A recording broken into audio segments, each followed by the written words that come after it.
I saw a question in the chat, and just to break the ice. And do you want me to read it? Yeah, sure. Of course. Go ahead. Yeah. So from Katie's guest, and will someone be counting the number of those gigantic 2,000 lib bombs? We could. We definitely can, because the data is there. We need to find a volunteer to do that. Erland, you want to do that? Yeah, it's an important topic, but yes, yeah, Erland, you can go on. Oh my God. Yeah. Well, Andrew is putting these strikes in his database, so I don't know if it does differentiation between all the different airstrikes, but okay. Yeah, yeah, sorry. Oh no, go ahead.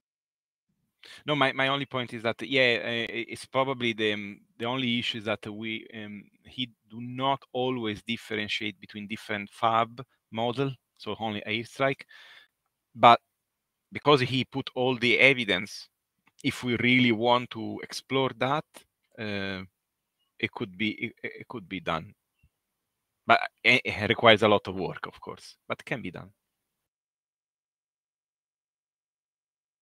Yeah, if anyone wants to sit in Andrew's basement, I think there is space. Okay, I think I found a question. I got a little overexcited there. Sorry about that. Because I remember we talked about this. Kellen Dunn asks, there were rumors that Russia's using fiber optic lines on their drones to spoof electronic warfare, and is this true and effective? So Erland, do you remember that drone we saw? Yeah, I saw it.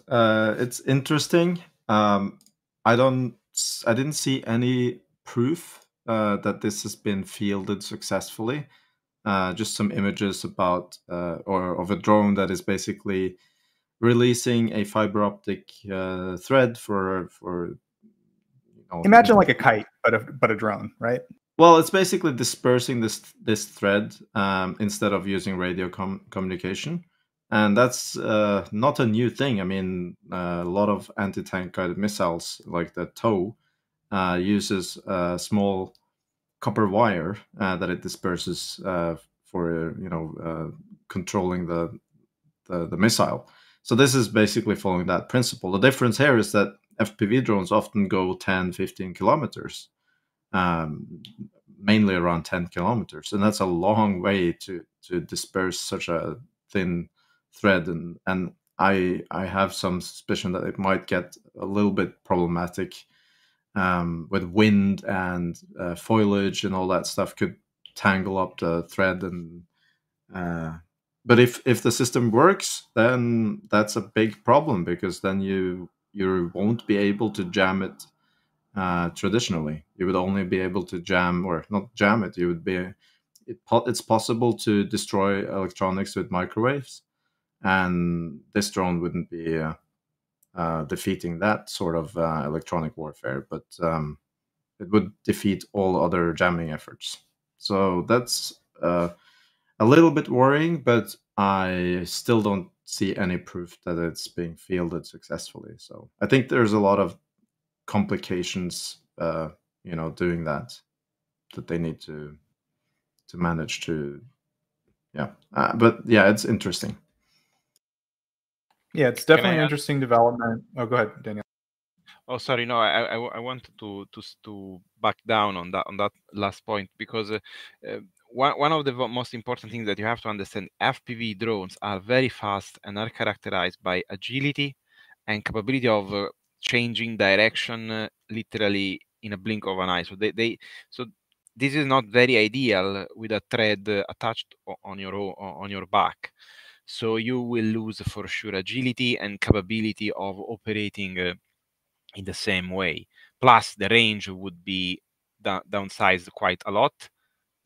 So I honestly don't see these as.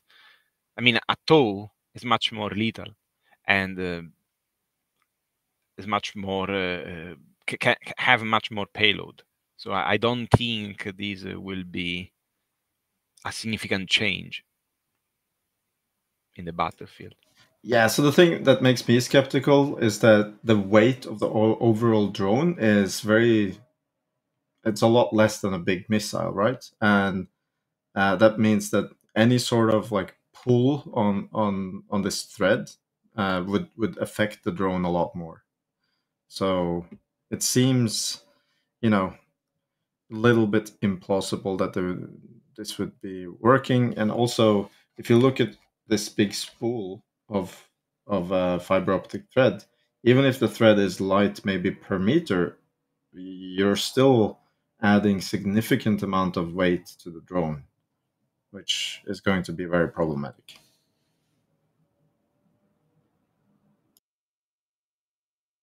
Yeah, so I think it's definitely an interesting development. I think it does have an application for defeating electronic warfare systems. Like, would you agree with that, Erlen? Yes, that's what it does. I just don't know if it's practically possible to fly Right, this exactly. thing. Yeah. Yeah, exactly. So I think like on paper it sort of makes sense, but like in practice, it seems like it's going to get tangled up in a tree or something. It just seems like the practicality of it in outside of certain specific circumstances seems a bit limited, and it's not going to like revolutionize drone warfare tomorrow. But we'll definitely keep an eye out for use cases of it, and maybe Ukraine deploys something similar or something like that. We'll see. Yeah. I mean, imagine this thread is super light, right? And you have this drone that the specific, advantage in the capability, like Daniela mentioned, is that its agility, that it can very, very rapidly dive and swirl around 360 degrees. What's going to happen? It's going to, chop the cable immediately, and then it just falls down to the ground. So it seems very implausible, practically. Technically, it does defeat jamming. So, yeah. Yeah, I think that's a good summary. So this is like sort of a comment, but I can sort of turn into something. Weebit Furry says, as far as I know, deliveries are coming, or at least guaranteed. I would just mention, like, sort of off of that, we did hear some reports from some Ukrainian guys on the front lines, like, we finally have shells. Like, it's all completely anecdotal. We don't have any like real confirmations or photographic evidence or anything like that, but I don't know. We've heard some noise, Erlen? Would you say that's a fair statement? Oh, I would say that's a fair statement. Yeah. So yeah, I think we've heard some noise about it. Hopefully, it'll be we'll hear that Ukrainians have tons of shells and things are going great in the future, or we'll get more like official recognition or demonstration that Ukraine has the ammo that it needs. Let's see. Daniela had to step away for a second. We had a question for Daniela next.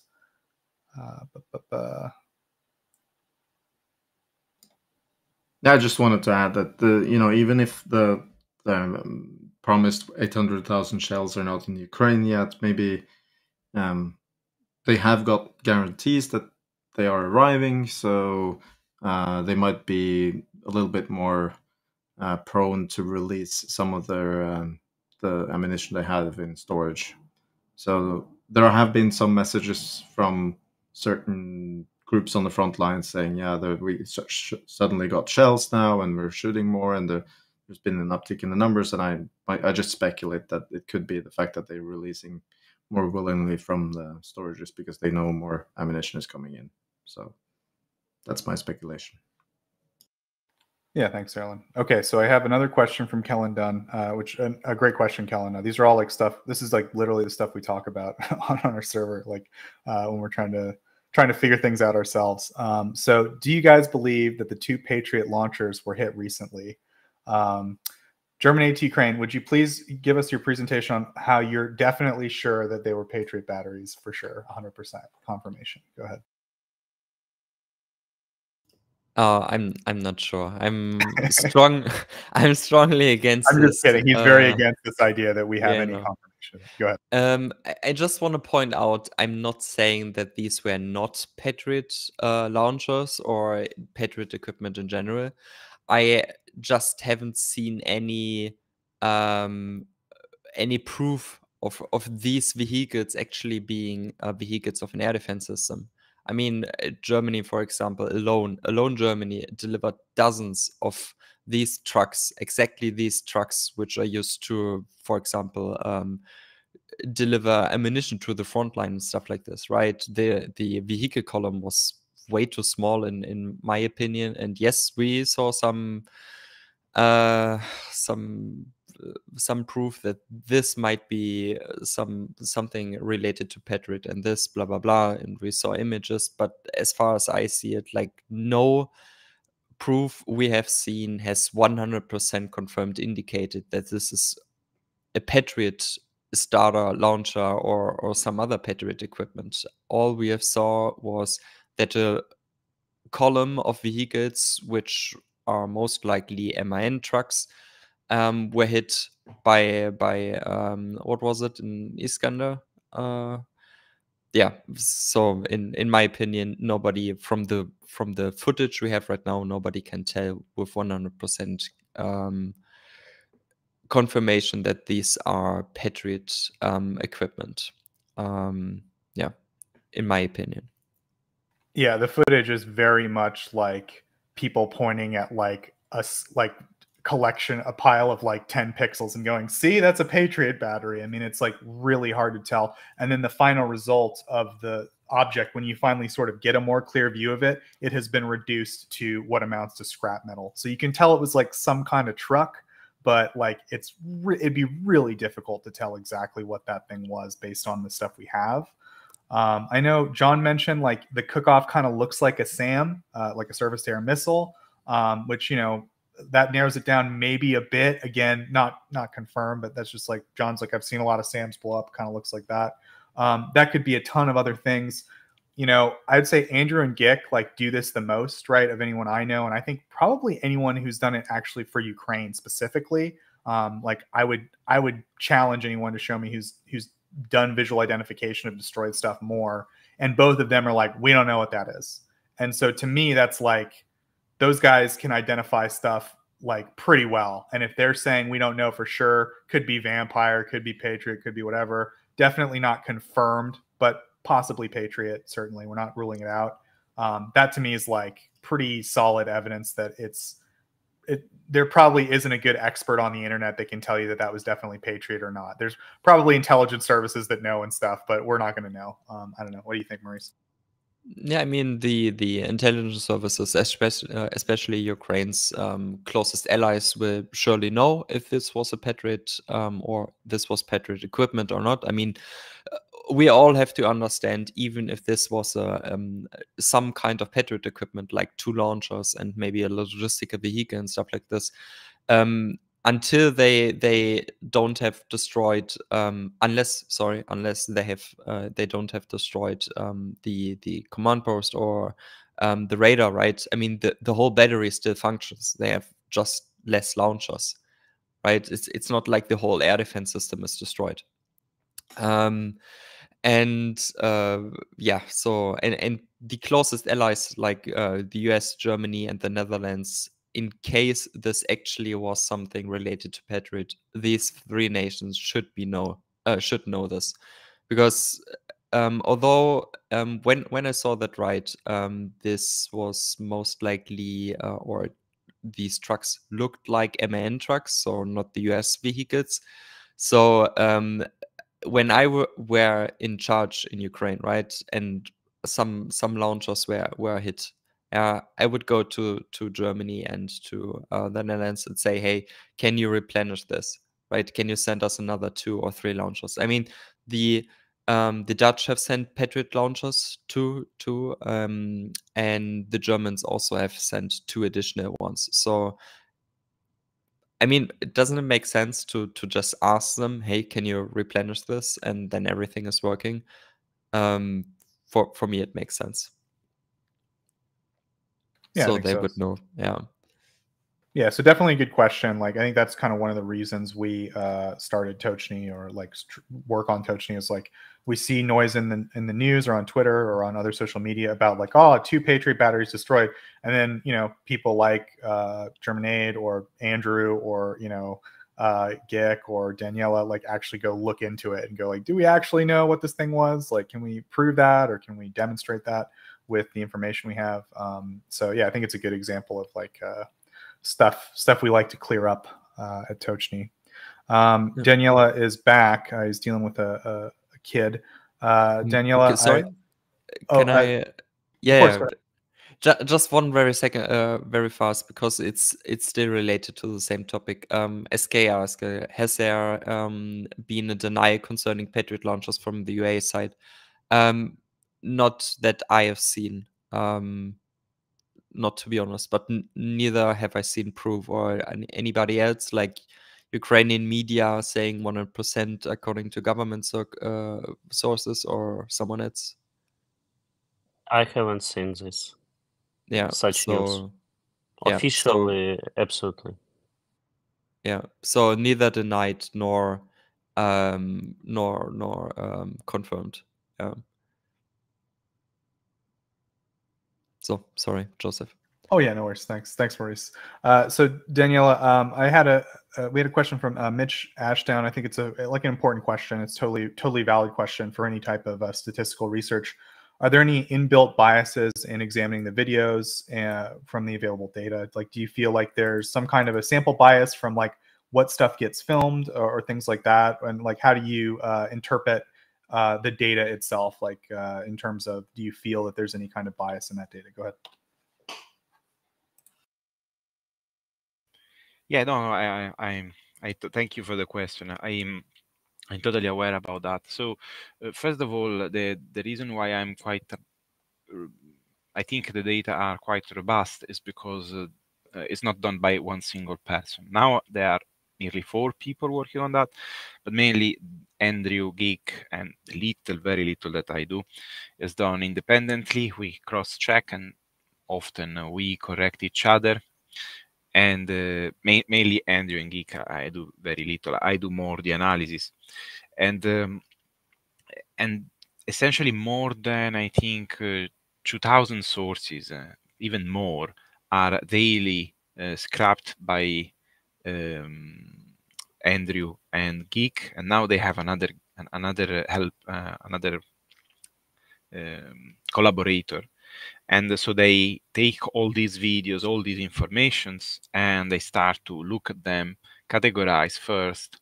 So they create a very first iteration of the database daily, and then they start to analyze the data. In 24 hours, most of the time, they nearly do everything, which means they geolocate and verify the location of the target, the type of attack, who has been attacked, by what, and of course the database improved because also I was asking questions, and so the way on how data has been collected and also categorized has been changed a little bit in order to improve the reliability of the data. But in terms of sources, the sources are essentially Russian and Ukrainians on both sides, and there was no built-in biased. When you see bad things happening to Ukrainians, of course, you are sad, maybe angry, because sometimes, as I saw people sent in those trenches, I felt really bad for that. But I have to write about that because I think it's important.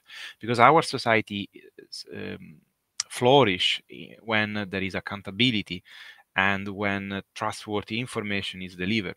If I hide the data because I don't like it, I wouldn't do a good service to anyone interested into this, and neither to the friends, actual friends that I have there. So it's for us is and it's a Tochnyi mission is to be reliable when we deal with information. And if anyone say, "Oh, Daniele, you have an error here," I'm always very happy because this means someone read and tried to improve the data. Rather, I don't take like a blame. But yes, we try always to double check everything and also use satellite information, but also news about attacks. For example, when we see a peak of a certain type of strikes, we know that something is happening. And Andrew do this for his maps, and so we don't use just videos. Essentially, we also use satellite information when available and when possible and when needed.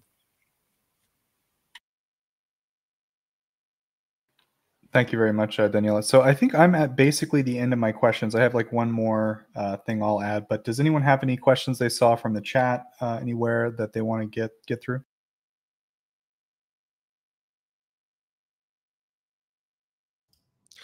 Just the latest question regarding the Greek weapon deliveries. I don't know if someone saw anything, like any update on the announcements or reports. Yeah, to my knowledge, it hasn't been disclosed, but that might have changed this week. But I know I asked Colby like last week, and he said that no specifics have been discussed at all. And I think at one point they took something off the table specifically. I don't remember what. Yeah, and I don't talk about Greece, and nobody else seems to know something. So yeah. Yeah, but I think overall we've seen a slight like tone shift from the Greek messaging. Like, I think there's a lot of debate over whether or not the missiles were near the prime minister of Greece in Odessa or whatever. But the point is, he was in Odessa, he was talking to Zelensky, and a big Russian missile attack happened. And they probably could, at the very least, they definitely could hear it. They probably, at the very least, could see it. That's the point. I think that has resulted in kind of some messaging from the Greek government that seems a bit more, I don't know, like strong than usual. And then also that meeting itself kind of signaled a broader diplomatic initiative that Greece seems to be taking to, I don't know exactly why they've done this, but they seem to be trying to increase their diplomatic ties with Ukraine a bit. So I think we're seeing like positive shifts from Greece. Greece does have a lot of very valuable stuff that Ukraine can use, like a lot of old Soviet stuff that Ukraine's very familiar with and can sort of just plug into their existing military. So I think we definitely want to see like more stuff from Greece, and we want to know how many, S-300 missiles and stuff they're sending, but so far we haven't heard anything yet. Yeah, and actions speak louder than words, right? Isn't this how you say it? Let's see. It's definitely how the French think about Ukraine. Sorry? So that's definitely how the French feel about their aid to Ukraine. Oh yeah, I actually think that the French itself think they are doing very, very much. And yeah, they're just kind of like frustratingly quiet about what, like a lot of stuff the French send. We don't hear that the French don't announce it. We see video of it in Ukraine or fake pictures before we know about it, right? Yeah, and I mean the contributions of France were much more than publicly known. That's true, and I think that everyone should acknowledge this. Still, it's way too less. Like I would say that France, with its military and industrial power, should at least give the same amount of military equipment to Ukraine as Germany does. And when you're just taking into account the 155mm ammunition, right? Like what have they said they're providing now to Ukraine? Like 3,000 shells per month. This is I mean, I'm not following France as closely as Germany, of course, but it feels like that the shift in Germany is still way too less, or is too small. But we are doing a lot of stuff, and even compared to the French, the French are doing. It feels like nothing, at least in my eyes. Everything the French have publicly disclosed has been kind of disappointing, but we have seen some stuff privately that is impressive. I'll put it that way. But yeah, mixed bag with France. We definitely want to see more coming from the French. We think they're much more capable to help, and we've definitely seen Germany kind of step up and more meaningfully. Anything else you want to add on that, Germinator? No. And just okay. to make clear, it's not about like praising Germany too much or so. Like I said, we are missing out on opportunities, and we could do much more. I mean, Germany is doing more than everybody else, but I, as a German, say it's not enough. I mean, yeah, don't want to get into too much detail. It's just frustrating. Man, I'm from the US, and I'm just gonna try to keep my head down right now. Anyways, I wanted to add, like, this isn't quite a direct question from the audience, but I'm just I'm sort of channeling a sort of question from the ether of the internet. Okay, so last stream we had our most popular stream ever, and we were like very excited. We were like, oh, like the YouTube promotion, or like YouTube has recognized us for the partner program or whatever, which I thought we were like, oh, it must be a recognition of that or something. But we looked it up, and like 25% of our traffic came from a Finnish military forum. I could not pronounce the name for the life of me, but I want to say shout out to those guys. We really appreciate you guys stopping by. What happened is Ben's graph really made the rounds on the internet last week. It got picked up by a lot of big accounts. Thank goodness Erland mentioned, Ben was like, God, my graph's done, guys. I'm going to put it out, okay? And Erland was like, watermark that. And he did. And then a lot of big accounts picked it up. So as a result, the graph itself appeared on a Finnish military forum where they sort of examined it, and they were like, not sure where it comes from. Looks like these Tochnyi guys found the stream. Here they are. And we were very kind of interested in what they had to say about us. But the point is, they raised two good points that I know Ben wanted to clear up about his number. So if you saw last week, Ben made a graph. So I guess first off, real quick, shout out, if any of the Finns have stuck around with us as a result of their contact with our program, we definitely appreciate it. We love Finland. It's a beautiful country. I hope to visit someday. And we hope to get Finnish contributors to Tochnyi at some point. That would be amazing. But yeah, moving on from that, their actual questions I thought were worth mentioning. So the first is, they pointed out that like Ben doesn't mention where the numbers come from. So Finns, Ben, wanted your question that they come from the Russian Ministry of Finance. All of them are official figures released from the Russian Ministry of Finance. Ben should have put that on the graph. He's very sorry. He was a very sick man, as you heard from the recording. Number two, they mentioned there's something weird going on with the gold reserves. I didn't understand it. Ben actually created like code for it. Ben made an actual like software program that tracks the reserves. You just plug in the numbers, I think. And Ben released that code. So Tochnyi now has a GitHub. Ben released the code on the GitHub. I'll try to put a link in there if I have time, like when I'm not doing Tochnyi stuff, or maybe in the comments of the video or something. So you guys are more than welcome to go look at the code. Ben is like inviting people to look at and improve the code. And I know that they pointed out some like problem or something that didn't make sense with the gold reserves. It was something I didn't fully understand, but the guy was like, the numbers for the gold reserves don't quite add up. They're like a little bit off, like $1 billion off or something. And Ben mentioned like there's something wrong with the program that he's trying to fix. It involves converting the gold to certain values. I think Chinese values versus Western values or something like that. So the point is, hopefully I addressed those 2 points. Number one, the data itself comes directly from the Russian Ministry of Finance. So, shouldn't be a question where the data came from. Number two, the gold thing, if you notice, like there's a slight discrepancy in the math there. It has to do with converting the gold to the currencies of different countries. So yeah, I think that pretty much wraps up. And I think it's a problem, like Ben's trying to fix that. Yeah, I think that wraps up our Q&A unless anyone has any final questions.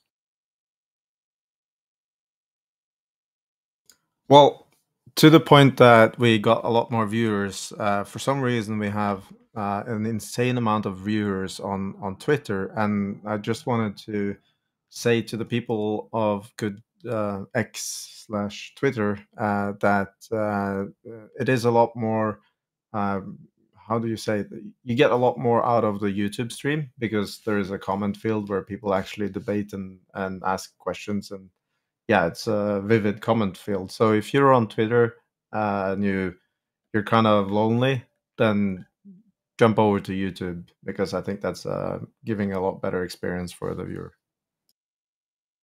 Couldn't agree more, Mr. Erland. Thank you very much. Yeah, and with that, I think we're going to turn it over to Jonathan to wrap things up. Jonathan has another installment of his series, Ukraine's Greatest Generation. So, Jonathan, over to you. Thank you, Joseph, and to all our terrific panel today.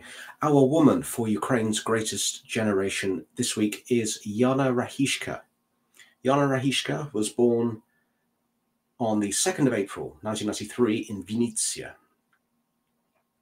Yana graduated in economics and law in 2015. During her student years, she was actively involved in sports and was a candidate for Master of Sports in Sambo and Judo. Yana was highly accomplished, actually, in this field, particularly in Brazilian martial arts such as capoeira, which blends elements of dance and fighting to overcome opponents who have both a physical or a technological advantage, or even opponents in greater numbers than the practitioner of this martial art, which you can see Yana in full flight doing so here. I wouldn't want to be that guy. Yana Rykhlitska worked at an IT company before 2022. She was, bring up the slide, mute the chat. Right. Yeah, there we go. So she was, she worked at, she was a senior technical recruiter at the Kharkiv office for a company called Akvelon. That's in Kharkiv, pictured here in 2021 before the full-scale invasion. In the wake of the full-scale Russian invasion of Ukraine, Yana immediately began volunteering in Kharkiv, joining tens of thousands and millions across her country who gave up their time, their pursuits, their passions to defend their nation at great risk to themselves, as cities such as hers in Kharkiv became the focus of the concerted efforts by the Russians to destroy and occupy Ukrainian homes and lives. From August 2022, Yana became a paramedic and joined the AFU at the rank of junior lieutenant. She served as a combat medic in the 93rd Mechanized Brigade, the legendary Tochnyi, and saved many lives in many, many places. Here are some photos of Yana during her service.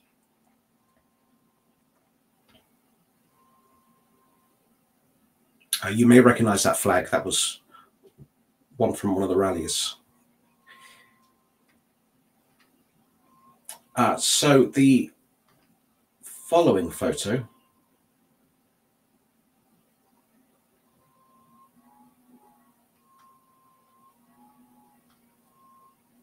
this one here was taken by a Radio Free Europe photographer in Bakhmut, in the field hospital where Yana worked, where she had been helping a constant stream of injured Ukrainian soldiers. Here is the medical center in Bakhmut, where Yana was photographed by the Associated Press just 10 days before her death, which shows the working environment Yana, as a combat medic, courageously operated in amidst the war around her, providing, as she did, urgent care to injured Ukrainian soldiers amid ever-encroaching Russian assaults. Yana became known by the epithet of Angel of the Fighters during her time in the ZSU. On March the 3rd, Yana lost her life when a mortar strike hit the vehicle she was traveling in near Bakhmut, as she helped transport Ukrainian wounded from the battlefield around that city. It is through the words of those who knew her which perhaps describe Yana best. Yana's colleague Oksana Navayeska posted the following on Facebook on the day after Yana's death. She said, "Yana was the leader of my team, and she was always about people. When I first arrived in Kharkiv, Yana told me with great love about the city which had become her home, and about the people in the company she worked for. Yana could have chosen an easier path. She could have left the country. She could have continued to work quietly in the IT company she was at, but she chose a much braver path. She joined the Armed Forces of Ukraine completely independently, and as a paramedic, she saved many lives." Yana's husband said the following about his wife: "Not everyone gets the chance to say goodbye to those we love, or has the opportunity to honor a person in life so indomitable." Across the many tributes to Yana on a variety of social media platforms, one friend recalled, "Yana once said, 'While we sleep, someone dies for us.' Yesterday, it was her." Yana's parents refused to take any financial support for themselves upon hearing of their daughter's death, instead calling upon all those able to donate to donate directly to the armed forces of Ukraine in memory of their daughter. Yana was posthumously awarded the Order of Khmelnytsky on the 7th of April 2023, this award being the only Ukrainian knightly order and eponym of one of the most famous hetman of the Ukrainian Cossacks. This picture of Yana you see before you will be Tochnyi's picture of this week. And that's it for this week's Tochnyi. This group is working on and towards some interesting projects at the moment, which you may have seen recently on a variety of social media channels. So please subscribe if you haven't already to see our latest work and research. Thank you for joining us. Look forward to hearing from you all soon. Slava Ukraini. Героям слава. Героям слава. Thank you, Jonathan, for this topic.